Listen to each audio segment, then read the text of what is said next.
Bienvenue sur ce nouveau webinaire Simplicure, aujourd'hui en collaboration avec Metagenics. Nous allons parler d'un sujet très intéressant, l'endométriose, qui touche, je pense, malheureusement de plus en plus de femmes. Donc en tant que praticien, c'est important de pouvoir les accompagner concrètement. Donc tu vas nous parler aujourd'hui de stratégies micronutritionnelles, de terrain inflammatoire. Et lors d'un précédent webinaire, on parlait de gestion de la douleur.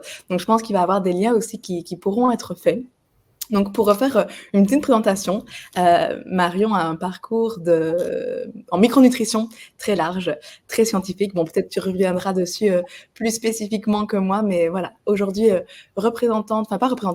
formatrice au sein de Metagenics, donc une connaissance aussi des produits très intéressante. Alors, vous l'avez vu, il y a un canal de discussion. N'hésitez pas à échanger durant toute la présentation. Merci peut-être de partager vos questions dans l'onglet Q&A, comme ça ce sera un peu plus facile pour nous à la fin pour y revenir et ne passer à côté d'aucune de vos questions. Je vous laisse en profiter. Marion, je te laisse la parole. Encore merci d'être là avec nous aujourd'hui. Écoutez, merci à tous à nouveau pour votre écoute et puis pour votre engouement au fur et à mesure des sessions. Merci aussi à Simplicure pour ce partenariat qui est vraiment toujours aussi intéressant et aussi agréable. Donc, je vais vous dérouler la présentation. S'il y a quoi que ce soit qui bug, soit vous avez le chat, soit Flavie, je compte sur toi pour gérer la technique, parce que là, je ne vous vois plus. Et effectivement, on va essayer de développer un petit peu différemment un sujet qu'on a vu la dernière fois. Donc, c'est un sujet qui est disponible en replay sur le site de Simplicure.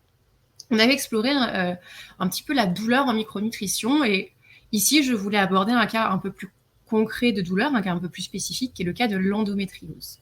Et justement, on va continuer à explorer cette douleur, le terrain inflammatoire et jusqu'à aller au soulagement durable en proposant des solutions.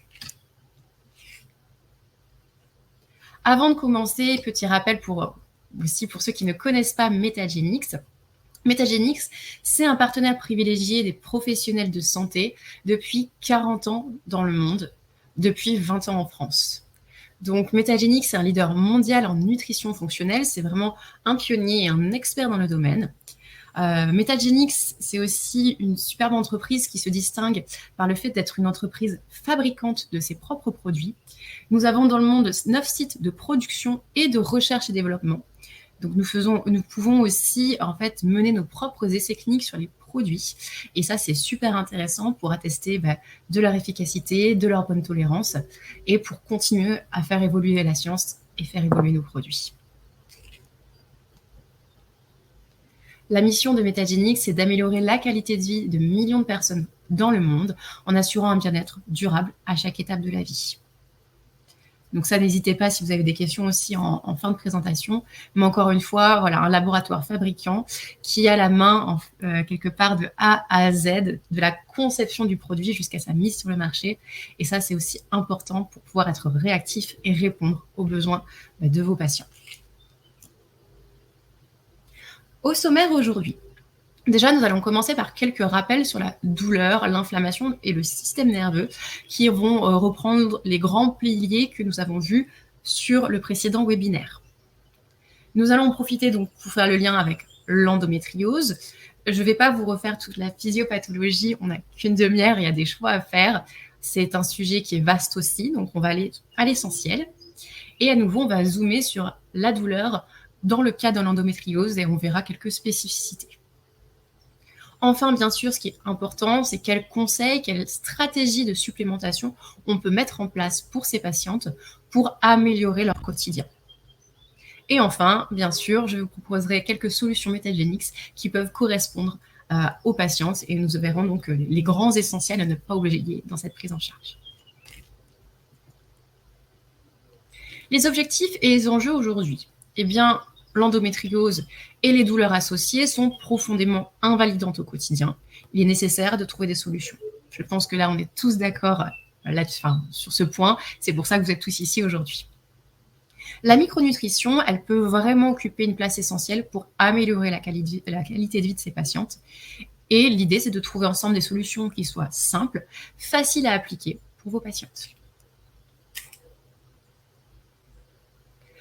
On va maintenant aborder le premier chapitre et revoir quelques notions de douleur, d'inflammation et le lien que l'on peut faire avec le système nerveux. La douleur, on va reprendre la définition. Donc, la définition officielle, c'est que c'est une expérience sensorielle et émotionnelle désagréable. Donc, c'est une expérience, c'est-à-dire que c'est une interprétation, en fait, du cerveau face à différentes informations qu'il reçoit de l'extérieur.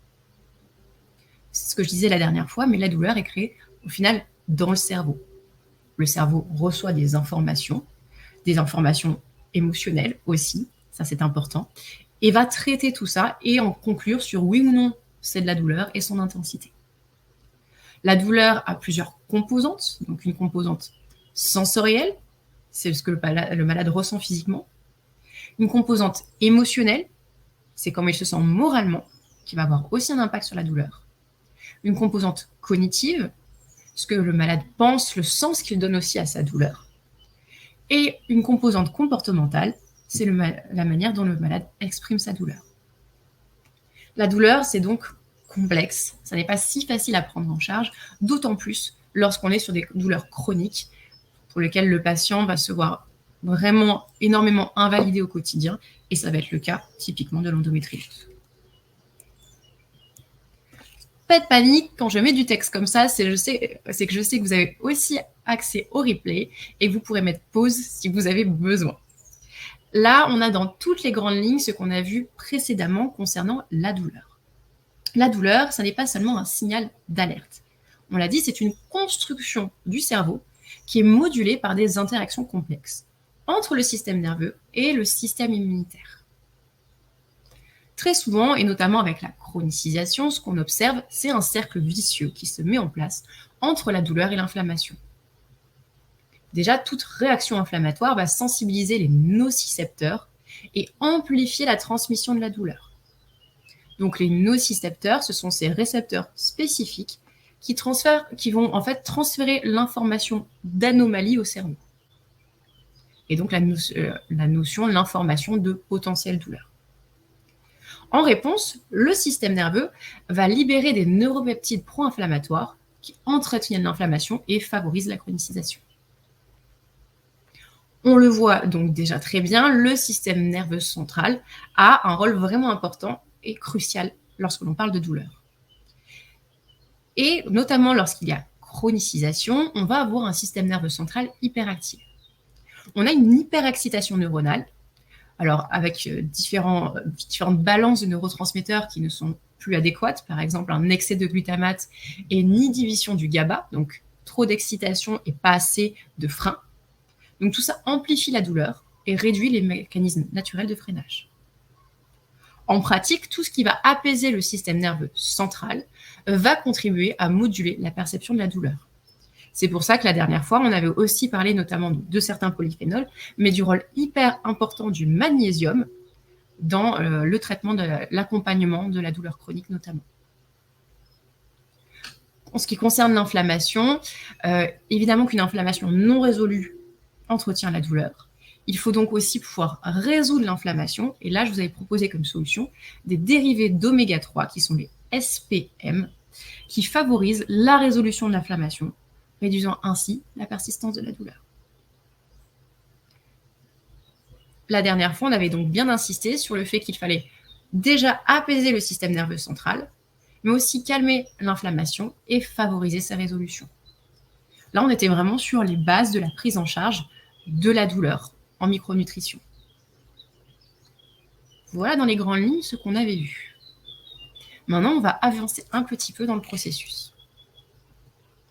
Et moi, une slide qui va me faire un peu mon lien aussi avec l'endométriose, qui est une douleur qui touche donc plus spécifiquement, uniquement donc les femmes, c'est posons-nous la question de est-ce que la douleur est genrée? Et c'est vrai que ça peut être intéressant. Quand on regarde les chiffres, il y a effectivement des disparités entre femmes et hommes dans la douleur. Les douleurs chroniques sont plus fréquentes chez les femmes que chez les hommes, 37% versus 24%, notamment les migraines, la fibromyalgie et les douleurs articulaires liées à l'arthrose. 80% des femmes françaises âgées de 18 à 65 ans ont déclaré avoir ressenti une forme de douleur au cours des 12 derniers mois, contre 67% des hommes. Donc là aussi, plus de notion de douleur chez la femme.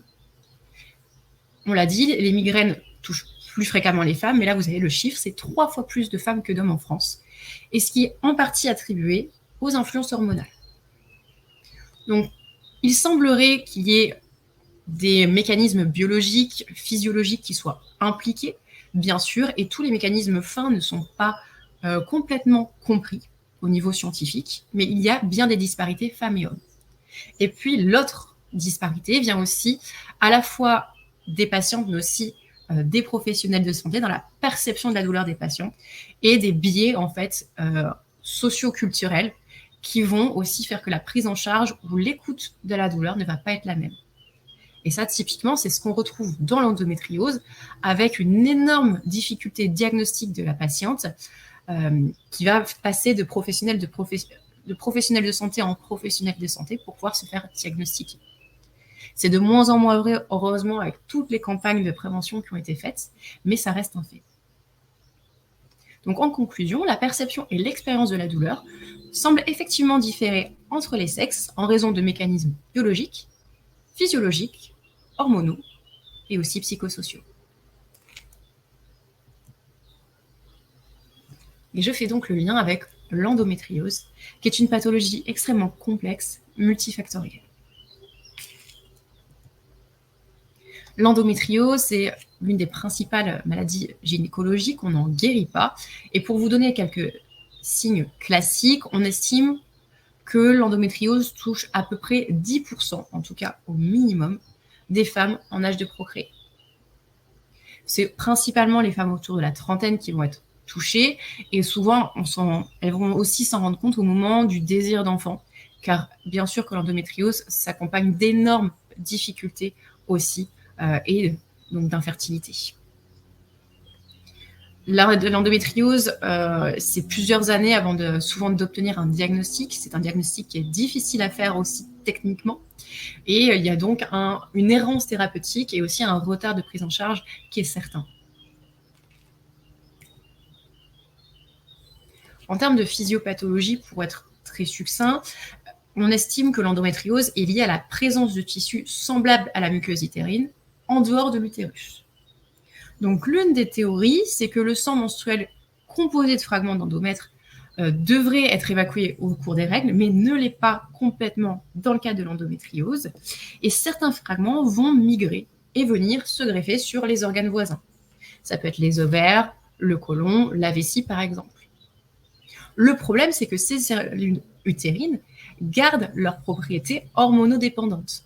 Donc à chaque cycle, elles vont répondre aux œstrogènes notamment, à toutes les variations hormonales que le corps d'une femme peut rencontrer. Et à chaque cycle, il y a saignement et il y a douleur sur des fragments d'endomètre qui ne sont pas du tout à leur place.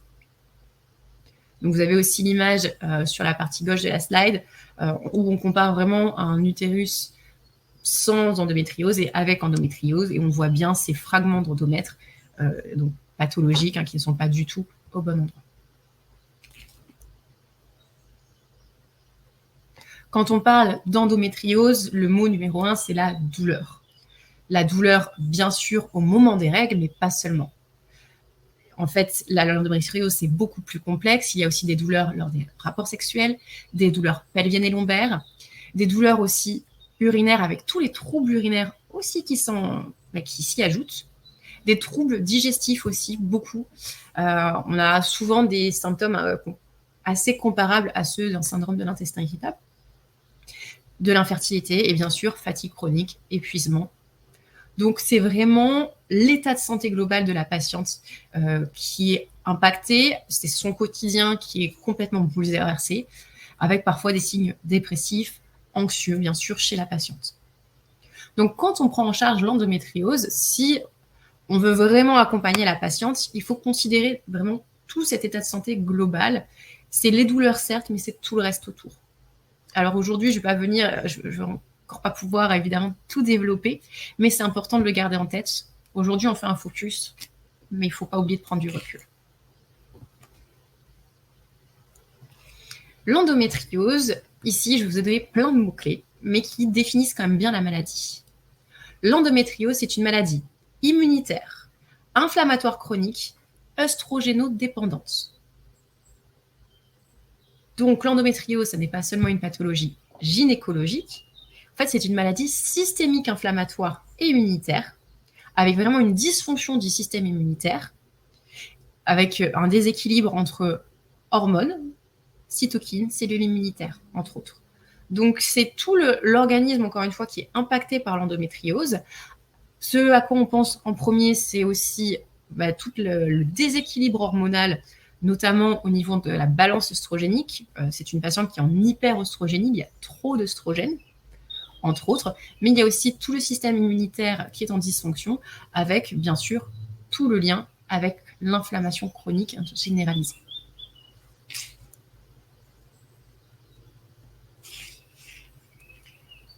Si on plonge un peu plus dans le détail, vous avez ici les voies de la douleur que l'on explore dans l'endométriose.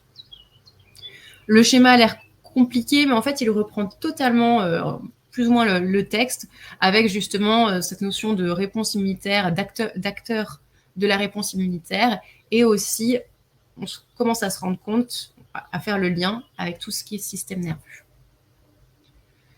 Donc, si on reprend, la menstruation rétrograde va conduire à l'implantation de tissu endométrial en dehors de l'utérus. Il y a donc lésion, inflammation au niveau de la cavité pelvienne. On a tout d'abord une réponse immunitaire qui est locale. L'inflammation va stimuler bien sûr l'activité des cellules immunitaires. L'inflammation, c'est un signal pour dire « je suis en danger, je suis attaqué ». Donc bien sûr que le système immunitaire réagit. Donc des macrophages, des lymphocytes vont intervenir et tout ça va augmenter la douleur et la sensibilisation des nerfs qui vont être en fait un petit peu titillés en permanence et qui, au bout d'un moment, ne vont plus, eux non plus, correctement réagir. Ces lésions vont affecter aussi donc les nocicepteurs et on va envoyer comme ça, tout le temps, des signaux de douleur au cerveau. Certaines zones particulières vont être activées comme le cortex cingulaire antérieur et l'insula, qui sont des zones impliquées dans la perception de la douleur. Et tout ça, en fait, va se chroniciser, va s'auto-entretenir. On est dans un vrai cercle vicieux. Et donc, c'est comme ça que l'inflammation, qui à la base est locale, et la sensibilisation nerveuse vont contribuer à la douleur chronique chez les patientes atteintes d'endométriose.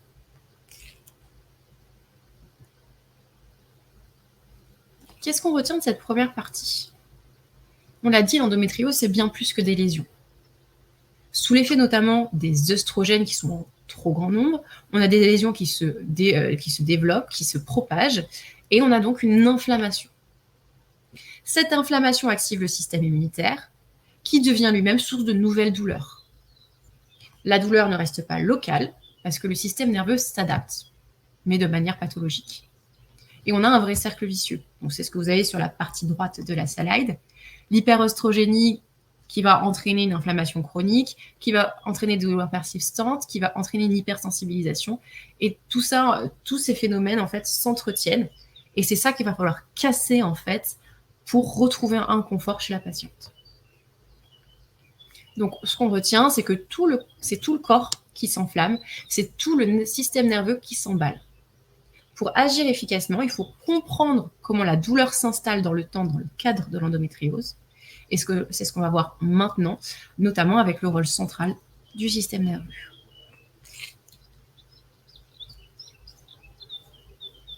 Donc, on va voir plus spécifiquement la douleur dans le cas de l'endométriose, avec vraiment ce rôle du système nerveux dans le contrôle et la chronicisation de la douleur. On l'a dit, l'endométriose, c'est une maladie qui est donc chronique, dont on ne guérit pas et qui présente des douleurs. Quand on regarde la douleur en dehors de l'endométriose, il y a des classifications pour essayer de savoir de quelle douleur chronique on parle. Il y a des douleurs inflammatoires, comme les douleurs articulaires, des douleurs neuropathiques, des douleurs dites mixtes et des douleurs dites nociplastiques qu'on retrouve par exemple dans tous les troubles fonctionnels, notamment le trouble fonctionnel intestinal par exemple. Les douleurs de l'endométriose, elles, sont principalement, en tout cas au début, inflammatoires et neuropathiques, Mais elles deviennent souvent mixtes avec le temps et elles peuvent aussi évoluer vers des douleurs nociplastiques en cas de sensibilisation chronique.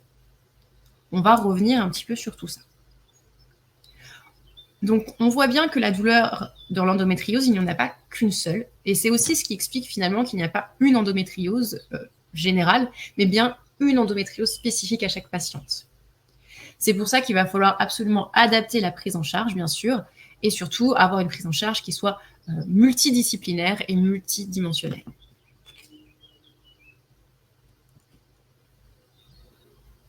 Donc là aussi, pas de panique avec le schéma. Finalement, c'est assez simple. Là, ce qu'on va regarder, c'est les interactions entre le système nerveux autonome et l'inflammation dans la douleur liée à l'endométriose. Donc ce schéma, c'est vraiment ce qu'il va montrer, c'est les interactions entre le système nerveux autonome, l'immunité et l'inflammation dans l'endométriose. Comment? En mettant en évidence en fait un déséquilibre entre le système sympathique et parasympathique. Et donc, ce déséquilibre va avoir des conséquences sur la douleur et l'inflammation. Donc, encore une fois, plein de mots barbares sur ce schéma, mais finalement, c'est pas si compliqué. Ce qu'il faut comprendre, c'est que le système nerveux sympathique est suractivé dans l'endométriose. Ça veut dire quoi? Donc, il y a une augmentation des fibres nerveuses sensorielles, donc plus d'informations finalement qui peuvent aussi arriver au cerveau, et une diminution des fibres nerveuses sympathiques locales dans les lésions. Donc, en fait, on a déjà une plus forte sensibilisation à la douleur. Le nerf vague, quant à lui, qui est un acteur essentiel du système nerveux parasympathique, il a une action de modulation de l'inflammation. Or, dans l'endométriose, son activité est réduite. Et on a une perte de ce frein naturel à l'inflammation. Donc, d'un côté, on a une hypersensibilisation à la douleur avec une suractivation du système nerveux sympathique. Et de l'autre côté, on a beaucoup moins de frein, beaucoup moins de calme avec le nerf vague dont l'activité est réduite. Conclusion de cette slide, dans l'endométriose, on observe vraiment un déséquilibre entre le système nerveux sympathique suractivé et le nerf vague sous-activé. Et tout ça, ça contribue à entretenir ce cercle vicieux d'inflammation et de douleur en modulant négativement la réponse immunitaire locale et la sensibilité des fibres nerveuses. Donc en fait, on est encore une fois sur un système qui s'emballe, tout simplement. On va aller encore un peu plus loin. Là aussi, pas de panique, beaucoup d'infos, mais au final, on va les décortiquer. Justement, on vient de le dire, le système nerveux s'en mêle et surtout le système nerveux s'emballe. On va venir sur les différentes notions de sensibilisation. Dans le cadre de l'endométriose, il y a 3 types de sensibilisation à la douleur que l'on peut observer. Vous avez d'abord la sensibilisation périphérique. Cette sensibilisation, elle fait intervenir différents médiateurs, différents messagers, donc les cytokines, les prostaglandines, par exemple. C'est une sensibilisation qui est aussi est associée à une inflammation locale et qui va contribuer à amplifier le signal de douleur. C'est ce qui va provoquer notamment des douleurs au toucher, des règles très douloureuses et un inconfort plutôt localisé. Donc on est en périphérie. Donc là, encore une fois, c'est la partie droite de la slide. On a aussi une sensibilisation centrale. Donc on parle plutôt du système nerveux. C'est pour ça que vous avez représenté toute la moelle épinière et le cerveau. Là, les acteurs, ça va être plutôt la microglie, ça peut être le glutamate, par exemple. Et on a ici une altération des voies inhibitrices de la douleur. Si je n'inhibe plus la douleur, eh bien sûr que j'ai des douleurs persistantes, même sans lésion. Et ça, c'est important. Et on va se retrouver avec des douleurs plutôt neuro-inflammatoires. Ça, ce sont des douleurs diffuses, persistantes, même sans les règles, avec une mauvaise réponse aux antalgiques. Et il y a enfin une sensibilisation croisée, donc là, qui va concerner d'autres organes, l'intestin, par exemple, la vessie, la vulve, l'utérus, avec des connexions nerveuses partagées. Donc quand j'ai mal à un endroit, finalement, paf, je vais avoir mal à un autre endroit.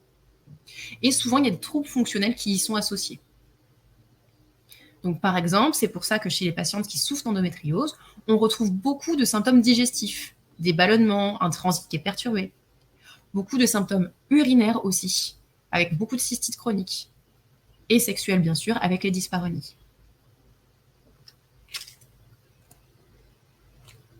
Ce qu'on conclut de cette slide, c'est que la douleur liée à l'endométriose dépasse souvent les lésions visibles. Pourquoi? Parce qu'on a une sensibilisation vraiment globale du système nerveux, à la fois périphérique, c'est l'inflammation locale, centrale, c'est la neuroinflammation, mais aussi sensibilisation croisée, donc avec les autres organes. Et ça va provoquer donc ces douleurs diffuses, chroniques et multisystémiques. Pas si simple, effectivement, la douleur dans l'endométriose. Donc, pour illustrer ici avec encore un autre article, donc on reprend un petit peu, c'est dessiné différemment, mais on reprend vraiment ce qu'on vient de dire.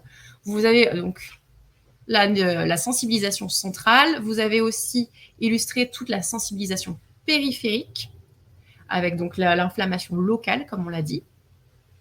Et ce qu'on se rend compte, en fait, la conclusion de cet article, c'est que les mécanismes de la douleur associés à l'endométriose incluent donc sensibilisation périphérique, centrale et croisée. La douleur est donc complexe. Et important, intéressant, la douleur peut persister à cause de cette sensibilisation croisée entre les organes pelviens. Donc souvent, on va avoir la co-occurrence de symptômes douloureux et de syndromes aussi. C'est pour ça qu'encore une fois, chez la personne atteinte d'endométriose, on a un syndrome de l'intestin irritable, on a des douleurs de la vessie, et tout ça qui sont persistantes. Cet article, qui date de 2021, met bien en valeur la complexité des mécanismes impliqués dans la douleur chronique liée à l'endométriose, et les auteurs concluent aussi et insistent sur l'importance de la stratégie de gestion qui doit être multimodale dans le cadre de l'inflammation. On l'a vu, on est sur des patientes qui, généralement, répondent mal aux antalgiques. En tout cas, ce n'est pas complet au niveau du soulagement. Et donc, il faut aller plus loin, tout simplement, dans la prise en charge. Une autre illustration ici, avec encore un autre article, c'est la notion de sensibilisation croisée dont on a parlé. La sensibilisation croisée, elle désigne une interaction entre différentes voies nociceptives où la stimulation d'une zone ou d'un organe peut augmenter la sensibilité, voire déclencher la douleur dans une autre zone ou un autre organe. Donc encore une fois, la personne peut avoir mal au niveau de l'utérus, puis tout d'un coup, ça va déclencher des douleurs au niveau de la vessie. La sensibilisation croisée joue un rôle clé dans la physiopathologie de la douleur associée à l'endométriose, en contribuant du coup à l'amplification et à la chronicisation des douleurs pelviennes. Donc là, vous avez deux petits schémas associés. Je vous invite à faire pause là aussi lors du replay si vous voulez aller plus loin. Le but, c'est pas non plus de continuer trop avec les gros mots, mais ce sont quand même des notions qui sont intéressantes et qui sont importantes parce que la douleur n'est pas si simple au final dans l'endométriose. Qu'est-ce qu'on retient de mon charabia scientifique? Bon, finalement, on va retenir des choses très simples. Chez les patientes, les nerfs dans les lésions sont plus nombreux et plus sensibles. On a donc une douleur qui s'amplifie. Le cerveau et la moelle épinière peuvent garder en mémoire la douleur, même sans lésion active. La douleur devient chronique. Les organes pelviens sont connectés entre eux, donc l'utérus peut réveiller parfois la vessie ou l'intestin. On a des douleurs diffuses. En pratique, dans le cas de l'endométriose, la douleur est effectivement pas toujours visible à l'imagerie, mais elle est bien réelle et elle est enracinée dans les nerfs. Il faut donc une approche globale pour pouvoir non seulement calmer l'inflammation, mais aussi rééduquer le système nerveux. Et les deux aspects sont vraiment, vraiment importants.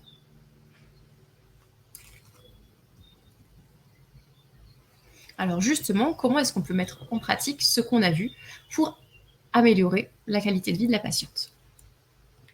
Eh bien, il y a plein de choses à faire. Il y a énormément d'objectifs en micronutrition. Il y a énormément de pistes que l'on peut aborder et on va faire du cas par cas avec la patiente. Déjà, il faut gérer l'inflammation et ses répercussions. Ça va être par exemple avec l'usage de polyphénol, de curcumine, d'oméga 3. On va favoriser la résolution naturelle de l'inflammation aussi avec les SPM. Et bien sûr, ne pas oublier une stratégie, j'appelle ça 360, c'est-à-dire qu'il ne faut pas oublier de soutenir tous les organes clés qui peuvent être aussi victimes de toute cette inflammation systémique. Le foie, par exemple, les intestins, gérer aussi tout le stress oxydant, gérer la perméabilité intestinale. Deuxième point extrêmement important, c'est apaiser le système nerveux et réduire la sensibilisation. Là, l'association magnésium-taurine va être particulièrement intéressante pour réguler l'excitabilité neuronale et stabiliser le système nerveux central. Et puis, on n'en a pas trop parlé aujourd'hui parce qu'encore une fois, le timing est ce qu'il est. Mais il faut bien sûr penser à rééquilibrer le terrain hormonal et réguler l'hyperoestrogénie. Comment on peut faire ça? Il y a différentes stratégies là aussi. On peut moduler l'activité de l'aromatase pour éviter une conversion excessive des androgènes en oestrogènes. On peut utiliser donc des graines de lin, des phytoestrogènes, justement pour moduler naturellement l'activité œstrogénique. Le dym, le brocoli, qui est un extrait de brocoli, est aussi une molécule très intéressante pour soutenir la détoxification des oestrogènes par le foie. Le tout étant de retrouver un bon équilibre. Et enfin, très important aussi, il faut prendre soin de la barrière intestinale et des microbiotes. Je le mets bien au pluriel parce qu'on parle du microbiote intestinal, mais aussi du microbiote vaginal, qui est tout de même assez fragilisé également dans le cas de l'endométriose. Le microbiote vaginal dépendant beaucoup de l'équilibre oestrogénique. Comment est-ce qu'on peut faire ça? Eh bien, il faut penser à prendre soin de la barrière dans son intégralité, microbiote certes, mais aussi de la muqueuse et le mucus, avec des nutriments ciblés pour réparer et protéger la barrière. Glutamine, le fucosyl-lactose par exemple, la thréonine, etc., etc. Et pour les microbiotes, ça va être des probiotiques spécifiques pour réduire l'inflammation locale et voilà, on va dire réguler les microbiotes. Donc chez nous, par exemple, chez Metagenics, vous avez deux souches très intéressantes qui sont le NCFM en association avec le BI07, qui vont avoir un super effet au niveau intestinal. Et nous avons d'autres souches beaucoup plus spécifiques au niveau vaginal, comme par exemple RC14 et GR1, qui ont vraiment des très belles preuves d'efficacité clinique au niveau vaginal. En résumé, en fait, il faut une approche qui est vraiment intégrée. Non seulement on veut soulager la douleur, et ça passe aussi par calmer le terrain inflammatoire, il faut rééquilibrer les hormones et protéger le terrain digestif. Donc tout ça, c'est très complexe, c'est ce qu'il faudrait faire dans l'idéal. On ne peut pas toujours. Il y a aussi une part de négociation avec la patiente. Et là, pour aujourd'hui, bien sûr, je ne vais pas tout aborder. Donc, on va faire un focus et on va continuer dans notre lignée du webinaire précédent sur la gestion de l'inflammation et ses répercussions. Et notamment, on va s'intéresser au polyphénol un peu plus. Cette slide, je vous avais déjà présentée. Moi, je la trouve magnifique, mais ne prenez pas peur encore une fois. Donc, qu'est-ce qu'on voit là-dessus? On voit une coupe de cellules avec des récepteurs donc transmembranaires à la surface. On voit le noyau donc, en bas à droite. On voit la mitochondrie. Et on voit ici toute la cascade de signalisation qui intervient dès qu'il y a inflammation. Donc, les récepteurs vont recevoir un message d'alerte qui peut être un antigène, des cytokines. Et ce message va être transmis à l'intérieur de la cellule grâce à la cascade de kinase. Cette cascade de kinase, elle va activer le général de guerre qui est le NF-κB. Le NF-κB, c'est un facteur de transcription qui va permettre d'ordonner en fait à la cascade inflammatoire de se mettre en place.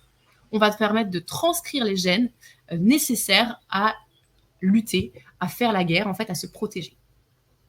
C'est comme ça qu'il va y avoir donc synthèse de phospholipases, les COX, les LOX, etc. Et on va pouvoir produire les médiateurs de l'inflammation, comme les prostaglandines, les leucotriènes, mais aussi, en effet boule de neige, les médiateurs de la résolution. C'est une façon très résumée d'expliquer la slide, mais vous avez les grandes lignes. Pourquoi cette slide est intéressante? Parce qu'ici, on positionne bien aussi les différentes solutions que vous avez à disposition. On voit que les corticoïdes et les INS vont uniquement cibler la cascade inflammatoire. Les corticoïdes agissent tout en haut de la cascade en bloquant la phospholipase A2, tandis que les INS vont agir un peu plus bas au niveau des cyclooxygénases. Maintenant, si l'on regarde d'autres composés comme les polyphénols, le curcuma, le boswellia, le gingembre, il va y avoir une action beaucoup plus en amont et beaucoup plus complète. C'est très intéressant quand on parle de moduler l'inflammation, parce qu'on n'est pas seulement, en fait, finalement, dans la dernière partie réactionnelle de cette maîtrise de l'inflammation, on est aussi en haut. C'est-à-dire, on s'assure que le signal d'agression va être correctement transmis et correctement compris par la cellule. Et c'est là que les polyphénols sont très intéressants parce qu'ils vont pouvoir moduler la cascade de kinase qui sont ces messagers internes à la cellule. Et justement, on refait un petit peu de bibliographie, mais quand on regarde l'impact des polyphénols alimentaires sur leur réponse inflammatoire, on se rend compte que c'est très très intéressant comme effet. On va revenir sur un élément qui est le NF-κB. Le NF-κB, c'est un facteur de transcription, on l'a dit, qui est le facteur qui va contrôler l'expression de gènes pro-inflammatoires. Cette voie du NF-κB, elle est activée, voire suractivée dans de nombreuses maladies chroniques inflammatoires. L'arthrite, l'asthme, les maladies auto-immunes. En fait, il y a un emballement de ce NF-κB qui fait tout le temps la guerre. Tout le temps. Le NF-κB, on est donc devenu une cible thérapeutique majeure. Et parmi les substances capables de moduler son activité, c'est-à-dire de calmer le jeu, eh bien, il y a notamment les polyphénols, comme on l'a vu sur la slide précédente.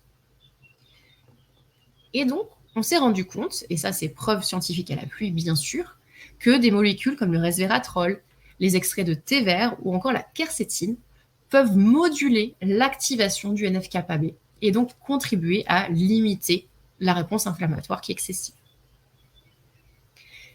Les polyphénols vont agir à différents niveaux de la cascade de signalisation avec des effets en plus antioxydants, ce qui est plutôt intéressant, n'est-ce pas, immunomodulateurs et anti-inflammatoires, ce qui en fait donc des alliés de choix dans une approche micronutritionnelle du contrôle de l'inflammation chronique. Et effectivement, il y a les polyphénols, on en retrouve un peu partout dans l'alimentation. Alors, ça ne suffit pas, bien sûr. Oui, la patiente doit manger équilibré et revoir son alimentation, mais ça ne suffira pas à contrer l'endométriose, l'alimentation seule. Donc, on retrouve ici cité le resveratrol, la curcumine, le lycopène, par exemple, etc., etc. Donc, plein de composés phytochimiques qui vont avoir des rôles hyper intéressants dans la protection, on va dire déjà antioxydante, mais aussi dans le fait de moduler à la baisse l'inflammation. Je vous donne juste un petit exemple, ici, et après j'arrête de vous faire une liste de courses. C'est le sol blanc. C'est vrai que la dernière fois, je vous ai parlé par exemple du curcuma et du boswellia, mais le sol blanc aussi, c'est un analgésique et un anti-inflammatoire naturel. À quoi ça ressemble? Eh bien, vous l'avez donc sur la partie gauche de la slide. La molécule active du sol blanc, c'est la salicyline. Ça vous rappelle quelque chose? Et pour cause, c'est une molécule qui est très proche de l'aspirine, donc de l'acide acétylsalicylique. Le sol blanc, via cette molécule active, va permettre d'inhiber, de moduler en tout cas la voie du NF-κB et donc de diminuer la production de cytokines pro-inflammatoires. La salicyline est aussi capable de moduler les kinases et donc contribuer à la réduction de l'inflammation, en tout cas à une meilleure compréhension de la cellule face aux signaux d'agression. La salicyline permet aussi d'activer une enzyme qui s'appelle l'AMPK, qui est une enzyme qui régule notamment le métabolisme cellulaire, mais qui a aussi des effets anti-inflammatoires. La salicyline est aussi intéressante pour inhiber la lipoxygénase, et donc on réduit ainsi la production de leucotriènes, qui sont aussi des médiateurs de l'inflammation. Tout ça, c'est intéressant d'un point de vue mécanistique, mais le sol blanc bénéficie d'études cliniques attestant de son efficacité, et notamment donc dans le traitement des douleurs chroniques, par exemple lombalgie et arthrose. Ce sont des extraits en plus qui sont bien tolérés et qui présentent moins d'effets secondaires gastro-intestinaux que les anti-inflammatoires non stéroïdiens. Donc non seulement on a une efficacité, mais là aussi avec beaucoup moins d'effets secondaires, donc une meilleure tolérance pour la patiente. C'est un exemple, mais après je pourrais vous citer le gingembre, les extraits non phytogéniques du houblon par exemple, qui ont aussi des propriétés hyper intéressantes quand on parle de douleur et d'inflammation. Donc qu'est-ce qu'on retient? Là aussi, on a dit tellement de choses, mais en même temps, c'est intéressant, ça veut dire on a des solutions pour la patiente. D'abord, on va calmer l'inflammation durablement, en utilisant les polyphénols, la curcumine par exemple, les oméga 3 bien sûr, et les SPM. On va rééquilibrer l'environnement hormonal. On va protéger la barrière intestinale et les microbiotes. Et aussi très important à ne pas oublier, on va apaiser le système nerveux. En pratique, il faut agir sur plusieurs fronts. C'est ça qui va être nécessaire. C'est comme ça qu'on va offrir à la patiente une prise en charge qui est beaucoup plus complète, plus durable et plus confortable au quotidien. Chez Metagenics, par quoi ça se traduit? Bon, je vous ai fait une proposition. C'est une proposition de protocole qui n'est pas gravée dans le marbre et qui est une base pour vous pour adapter en fonction de votre patiente. C'est un protocole qui est disponible aussi sur votre espace pro, sur le site Metagenics, justement, rubrique protocole. Donc, tous les mois, on sort des protocoles, des podcasts avec une explication scientifique, bien sûr, du protocole. Donc, ça vous permet d'avoir encore une fois une base de travail avec des explications aussi mécanistiques de nos choix pour le protocole. À nouveau, à adapter à chaque patient, bien sûr. Donc, on voit beaucoup de produits et on va faire le tri. Qu'est-ce que je peux faire déjà? On a dit au quotidien pour ma patiente, eh bien, il y a des produits que l'on peut prendre tous les jours. Les oméga 3, basiques, c'est notre gamme Omegagenics. On a dit qu'il fallait absolument apaiser le système nerveux. Eh bien, ça va être le magnésium associé à la taurine, associé à la vitamine D. Donc ça pourra faire l'objet probablement aussi d'un autre webinaire tous ensemble. Mais chez nous, c'est la gamme Nutrimag. La gamme Nutrimag qui en plus peut avoir pour bénéfice collatéral d'améliorer les crampes abdominales et améliorer l'humeur. Ça, c'est déjà 2 essentiels au quotidien. Nutrimag, Omegagenics. On a dit qu'il fallait aussi rééquilibrer les microbiotes. Et là, je vous présente un 5 en 1 qui est l'Ultraflora Complete Probiotique Femme, qui va prendre non seulement soin de la sphère intestinale de la patiente, mais aussi renforcer sa flore vaginale, qui est complètement fragilisée en cas d'endométriose. On a dit qu'il fallait rééquilibrer le climat hormonal. Eh bien, chez nous, c'est Hormonobalance, qui permet vraiment de retrouver cette stabilité en agissant sur tous les fronts de la balance oestrogénique. Tout ça va être au quotidien, durablement, avec des cures, en tout cas. Car on l'a dit, malheureusement, l'endométriose, on n'en guérit pas. Donc, il faut travailler le terrain. En cas de douleur, il y a la solution de Métactive Rapide, dont on a parlé la dernière fois, qui est l'une de nos nouveautés de l'année, et dont je vais remettre une petite couche tout à l'heure. Et pour aller plus loin, parce qu'il manquait quelque chose, on a dit qu'il faut calmer le terrain inflammatoire. Et un super produit que j'aimerais vous présenter aujourd'hui, c'est le NutriProtect AI. En cas de terrain inflammatoire prononcé, c'est un petit bijou de micronutrition pour aider votre patiente à aller mieux au quotidien. Et ne pas oublier, bien sûr, Métactive Résolution pour favoriser la résolution de l'inflammation.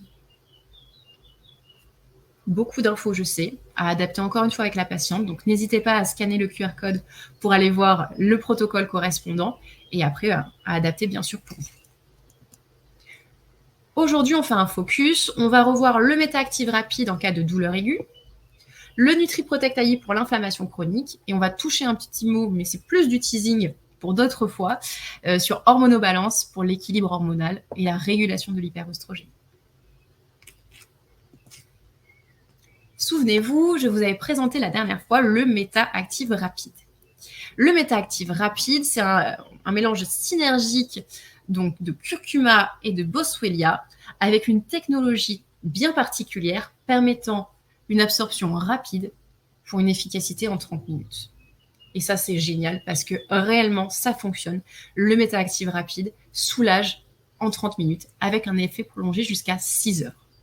Et ça, c'est étude clinique à la clé. Vous verrez noter sur la posologie donc une capsule.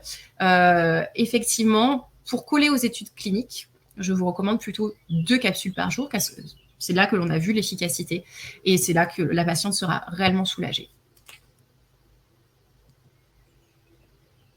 Métactive Rapide donc, agit en 30 minutes avec un effet prolongé jusqu'à 6 heures. Il cible 5 types d'inconfort physiologique et soulage rapidement les douleurs articulaires et musculaires notamment. Mais aussi, et ça je vais vous le présenter, une très belle étude concernant la douleur des crampes menstruelles. Voici une étude donc, qui a été faite avec Métactive Rapide sur 60 femmes souffrant de crampes menstruelles. C'est une étude randomisée donc en double aveugle versus placebo, donc une étude qui est très rigoureuse. Et les patientes se voyaient attribuer en fait un groupe tout simplement de traitement. Soit elle prenait du placebo, soit elle prenait Métactive rapide. Et on a observé le soulagement de la douleur chez ces patientes toutes les demi-heures et toutes les heures, comme ça, pendant 6 heures. Et ce qu'on voit, déjà, c'est très criant sur le graphique. Métactive rapide est efficace dès 30 minutes. Vous le voyez, le premier point, c'est à 30 minutes. Il y a déjà un bond sur la courbe Métactive rapide, avec une différence statistiquement significative.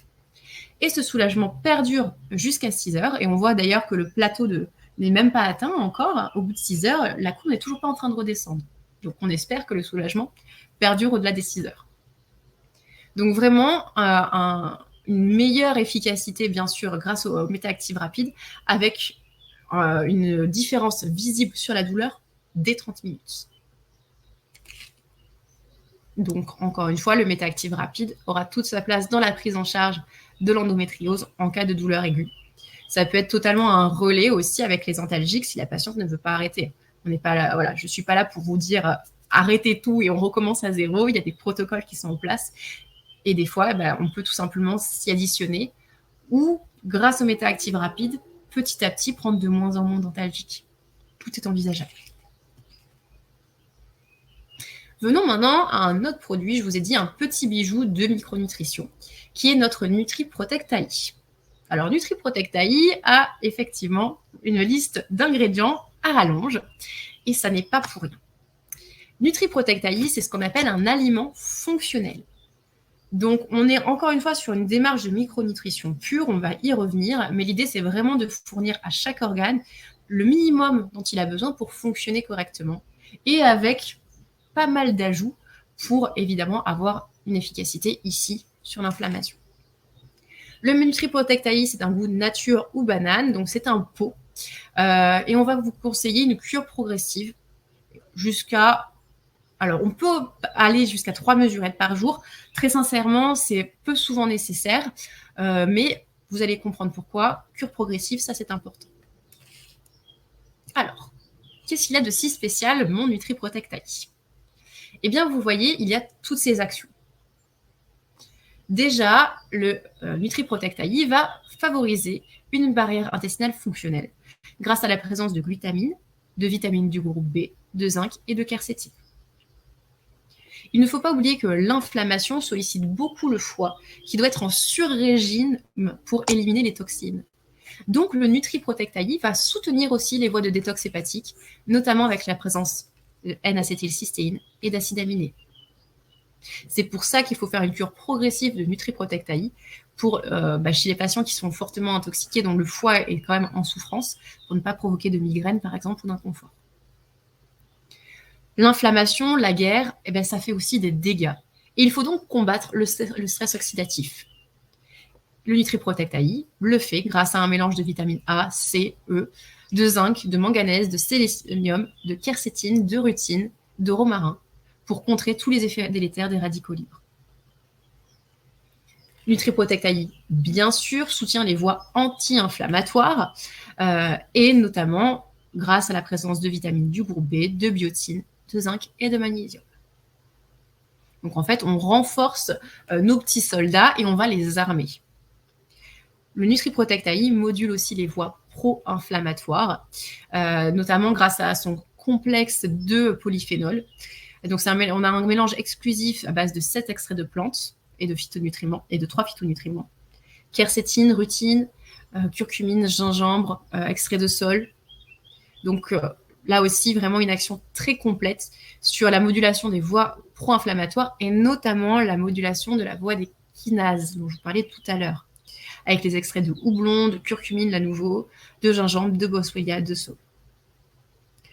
Donc, quand on regarde NutriProtect AI, c'est vrai que la formule paraît très complexe, et elle l'est, et ça n'est pas pour rien, c'est parce que le NutriProtect AI a considéré l'inflammation dans son ensemble.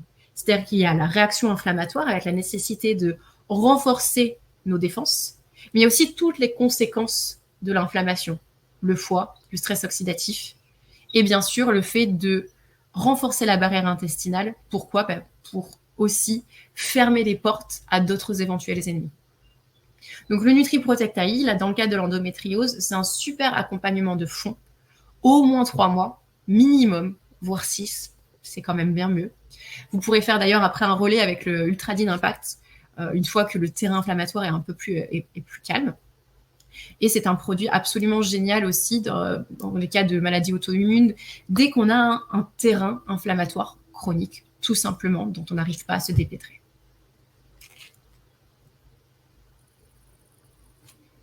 Dernier produit pour aujourd'hui, c'est Hormonobalance. Alors là aussi, même principe, on est sur une liste d'ingrédients à rallonge et c'est pas pour rien. C'est que Hormonobalance va vraiment prendre en considération ce que moi j'appelle tout le cycle de vie des œstrogènes pour réguler l'équilibre estrogénique. Donc, il y a une action au niveau de l'aromatase pour calmer son activité. Il y a une action aussi donc avec des phytoestrogènes pour calmer la réponse cellulaire face à la présence d'œstrogènes, et une action sur la détox des œstrogènes, donc détox par le foie vraiment spécifique aux œstrogènes. Et on retrouve des extraits de graines de lin, des phytoestrogènes de kudzu, pas de soja, des extraits donc de brocoli avec le fameux DIM pour améliorer la détox hépatique des œstrogènes, et bien sûr vitamines du groupe B, vitamine D, vitamine E, il y a pas mal de micronutriments aussi essentiels, donc avec les minéraux et les vitamines. Donc Hormonobalance, là aussi, c'est quand même une très belle conception, un très beau produit qui va soulager la patiente. Alors si c'est pas sur le premier cycle, ça sera sur le deuxième. Mais on est quand même sur un vrai plus en cas de contexte hyper-œstrogénique, que ce soit dans le cadre de l'endométriose, que ce soit dans le cadre du SPM par exemple. Donc là, on est plutôt sur 1 à 2 mesurettes par jour. Là aussi, il faut faire quand même des cures régulières, surtout sur l'endométriose. C'est pas on fait un pot et on s'arrête là. Non, ça suffira pas. Il faut continuer, et quand on voit une amélioration, c'est pas là où il faut s'arrêter, c'est là où il faut consolider les efforts et consolider les bienfaits. Donc 3 produits ici que je vous ai extraits du protocole. Métaactive rapide pour la douleur aiguë, qui agit en 30 minutes, donc 2 capsules en une seule prise. Le NutriProtect AI pour tout ce qui est terrain inflammatoire chronique, pour vraiment apaiser le terrain inflammatoire. Donc là, on est sur des cures progressives de 1 à 3 mesurettes maximum par jour. Et Hormonobalance pour l'équilibre hormonal avec la régulation de l'hyperœstrogénie, donc 1 à 2 mesurettes par jour. Autant le Métaactive rapide, on est vraiment sur du ponctuel, on est sur de l'aigu, autant le NutriProtect AI et l'Hormonobalance vont plutôt être là pour accompagner au long cours. Merci pour votre écoute. Encore une fois, vous retrouvez ces protocoles sur votre espace professionnel sur le site Métagénix, donc n'hésitez pas à aller les consulter. N'hésitez pas aussi à poser les questions s'il y en a. Et puis, je vais relaisser la parole à Flavie pour la suite de la présentation. Merci beaucoup à toi, du coup, pour cette présentation qui était hyper claire. Tu sais bien de répéter, ne vous tracassez pas par rapport à toutes les informations partagées. Mais comme tu l'as très bien dit, du coup, autant le replay qu'une forme de présentation adaptée sera partagée cet après-midi ou demain sur l'Académie Simplicure. Donc, justement, j'en profite pour vous présenter Simplicure, pour ceux qui ne connaîtraient pas. C'est une plateforme, un outil pour les praticiens de santé qui va regrouper les différents compléments alimentaires des différents laboratoires que vous pourriez recommander à vos patients, à vos clients. Donc, l'idée, c'est vraiment de vous faciliter, vous, les recommandations, et pour vos patients, qu'ils aient tout à un seul et même endroit. On reviendra aux questions juste après. Je vous montre juste simplement comment ça se présente. Donc, lorsque vous allez vous connecter à Simplicure, vous arrivez sur cet écran d'accueil où vous allez notamment pouvoir retrouver les replays. Si vous voulez chercher celui dont Marion parlait, le premier qu'on a fait sur la douleur, vous pouvez évidemment le retrouver ici. Et puis alors, ce qui va être intéressant, c'est de créer une recommandation. Lorsque vous souhaitez ajouter un produit, vous accédez à toutes nos références. On est presque du coup à 3000 produits. Il y a évidemment des filtres qui sont mis à votre disposition pour que vous puissiez facilement trouver ce que vous recherchez, donc notamment par marque. Et donc vous allez pouvoir sélectionner Métagénix France, et retrouver tous les produits dont on a parlé aujourd'hui. Par exemple, le NutriProtect AI, vous l'ajoutez à votre recommandation. Vous allez pouvoir spécifier la posologie à laquelle vous souhaitez que votre patient, votre client le prenne. Parce que comme on le disait, c'est pas toujours forcément ce qui est marqué sur l'emballage qui est le plus adapté pour la personne que vous rencontrez. Donc, vous spécifiez tout ça. Et puis, vous indiquez les coordonnées de votre patient et il recevra du coup un petit mail de notre part pour pouvoir passer commande et obtenir un seul colis, un seul frais de port, tous ces compléments au même endroit, ce qui est quand même très appréciable dans l'observance du coup des personnes qu'on accompagne. Donc vous l'avez compris, beaucoup de laboratoires, cette slide n'est même plus à jour parce qu'on a bien plus de 2500. Il y avait une question aussi que j'ai vue à un moment donné de Sergio qui demandait si tous les compléments métagéniques sont sur la plateforme et sinon, si on compte les référencer, vous avez la possibilité aussi de nous demander les produits que vous souhaiteriez ajouter. C'est vrai qu'ils ne sont pas encore tous disponibles parce que c'est un travail de les intégrer, mais si on sait que vous en avez envie, on les intègre très très rapidement et très facilement. Donc, n'hésitez pas à nous faire remonter vos souhaits. SimpliCure, c'est un outil qui est gratuit. Donc, ça ne coûte absolument rien de l'essayer. Je vais d'ailleurs vous mettre un petit lien pour que vous puissiez éventuellement nous transmettre votre envie d'en découvrir un peu plus. Et du coup, un de mes collègues se fera un plaisir de vous montrer à quel point c'est intuitif et facile à utiliser et à intégrer dans votre pratique. D'autres webinaires sont aussi prévus pour les semaines à venir, donc n'hésitez pas à vous y inscrire. Il me semble que j'ai fait le tour de ce que j'avais envie de partager. Est-ce que tu es prête pour les questions? Eh bien, je vois qu'il y en a quand même quelques-unes, donc on va peut-être pas pouvoir répondre à tout vu le timing, mais on va essayer. Et au pire, s'il y a vraiment des questions qui reviennent, à la limite, on pourra les traiter en off ou on va se débrouiller pour ne pas vous laisser démunis. J'ai vu notamment passer une question par rapport au houblon. Donc le houblon est très pro-œstrogénique, curieux de le proposer dans l'endométriose. Alors ici, c'est vrai que c'est une précision très importante. C'est une partie du houblon qui est non phytoœstrogénique en fait. Donc il n'y aura pas cet impact sur le climat hormonal. Et c'est très important effectivement de le préciser parce que le houblon peut être aussi un phytoœstrogène très puissant. Ok, oui, donc vous avez sélectionné une partie. C'est ça. Il y a vraiment un gros travail sur les ingrédients justement. Ok. Et je renvoie un deuxième qui est aussi intéressant parce que c'est une piste dont je n'ai pas parlé. Optimiser la méthylation pour améliorer la détoxification des œstrogènes peut être utile également. Oui, absolument.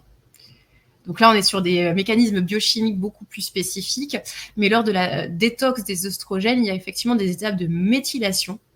Or, on n'est pas tous égaux là-dessus. On sait qu'il y a des polymorphismes génétiques, et donc on estime qu'entre 40 et 60% de la population n'est pas capable de correctement méthyler. Donc ça a un impact ici sur la détox, mais aussi sur plein d'autres réactions en fait au niveau de l'organisme. Et bien sûr que si on ne méthyle pas correctement, il va aussi y avoir un impact sur le climat œstrogénique. Donc oui, c'est encore une piste aussi à travailler, bien sûr. Ok. Tu parlais aussi du saule blanc, et Marie demandait si le saule blanc n'augmentait pas justement les saignements. Alors là, c'est pareil, ça dépend déjà de l'extrait qui est choisi, mais aussi de la quantité. Donc là, au niveau du Nitri Protect AI, les quantités ont été calculées pour un effet synergique également, ce qui permet de ne pas avoir non plus de trop fortes doses de certains ingrédients qui pourraient être problématiques à trop forte dose. C'est un jeu subtil. Oui, c'est ça, tout à fait. C'est ça. Est-ce qu'il y a des contre-indications aux produits hormonobalance? Alors oui, que ce soit hormonobalance ou Nitri Protect AI, par exemple, à partir du moment où vous avez des extraits de plantes, il y a des précautions qui ont été mises par l'Agence européenne de santé et l'Agence française bien sûr aussi. Je vous invite à bien regarder, elles seront toutes spécifiées sur SimpliCure ou sur le site de Metagenics. Quoi qu'il en soit, je vous donne un exemple, mais qui va être valable pour tous nos produits. Lorsqu'il y a une immunothérapie en cours, on va être très très très prudent. Voilà. D'autant que il faut vraiment aussi adapter à la patiente, à son historique médical, au traitement concomitant éventuel. Donc oui, il y a des précautions à respecter parce que tout simplement, c'est un produit qui est efficace. Donc il faut aussi être vigilant.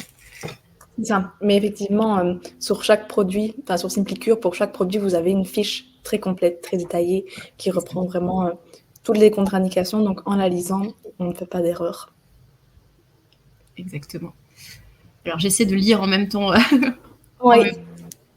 Une autre question justement sur hormonobalance, est-ce qu'il est compatible avec Nutri Protect AI? Oui, les deux sont compatibles ensemble. si le budget de la patiente vous le permet, franchement, c'est un super, super combo. Super. Voilà, il n'y aura pas de... On va dire... C'est sûr que que soit Hormonobalance ou que ce soit Nutri-Protect AI, les deux ont une petite fonction de soutien de la détox, mais pas totalement par les mêmes voies. Donc, ça ne sera pas non plus... voilà, ça ne va pas se chevaucher complètement. Donc, au contraire, ça se complète. Ok. Super. Est-ce que les produits que tu as présentés peuvent être aussi adaptés en cas de règles abondantes et de prédominance de progestérone? Alors là, on est plutôt sur la balance œstrogénique. Donc, on est moins sur la progestérone, même si voilà, il y a des notions de relativité. Donc là, c'est pas forcément peut-être les produits adaptés. En tout cas, pas en lien avec la progestérone. Tout à fait. Ok. Je vois, les phytoœstrogènes sont agonistes partiels, du coup, ils peuvent également réguler à la baisse l'hyperoestrogénie. Oui, les phytoœstrogènes vont contribuer à calmer l'hyperoestrogénie parce qu'en fait, ils vont calmer quelque part la réponse cellulaire aux hormones. Donc, c'est pour ça qu'il y en a dans Hormonobalance, donc avec des phytoœstrogènes extraits du kudzu. Donc, seuls, ils vont avoir un effet, mais Hormonobalance va au-delà, en fait, en ayant des actions aussi ailleurs au niveau du climat œstrogénique. Ok, super. Il me semble, sauf si tu veux encore une question. À mon avis, il y en avait tellement, on en a loupé, donc je m'excuse. Oui, mais effectivement, on pourra revenir aussi peut-être après individuellement auprès de chacun. Si vous souhaitez, vous pouvez nous partager vos coordonnées. Après, là, en quittant le webinaire, vous allez avoir un petit formulaire. Vous pouvez nous laisser votre adresse mail et on revient vers vous pour répondre à vos questions. Si ça te va, Marion. Ça me va. Comme ça sera plus simple pour tout le monde aussi. Super. Génial. Eh bien, un tout grand merci pour ton temps. Merci pour tes partages. Un grand merci aussi pour l'accueil, parce que comme d'habitude, on est très bien accueillis chez Simplicure. Donc, c'est un plaisir. Et puis, on va continuer la saga avec d'autres webinaires. Tout à fait. Donc, soyez attentifs. Merci à vous pour votre présence. Bon après-midi à tous.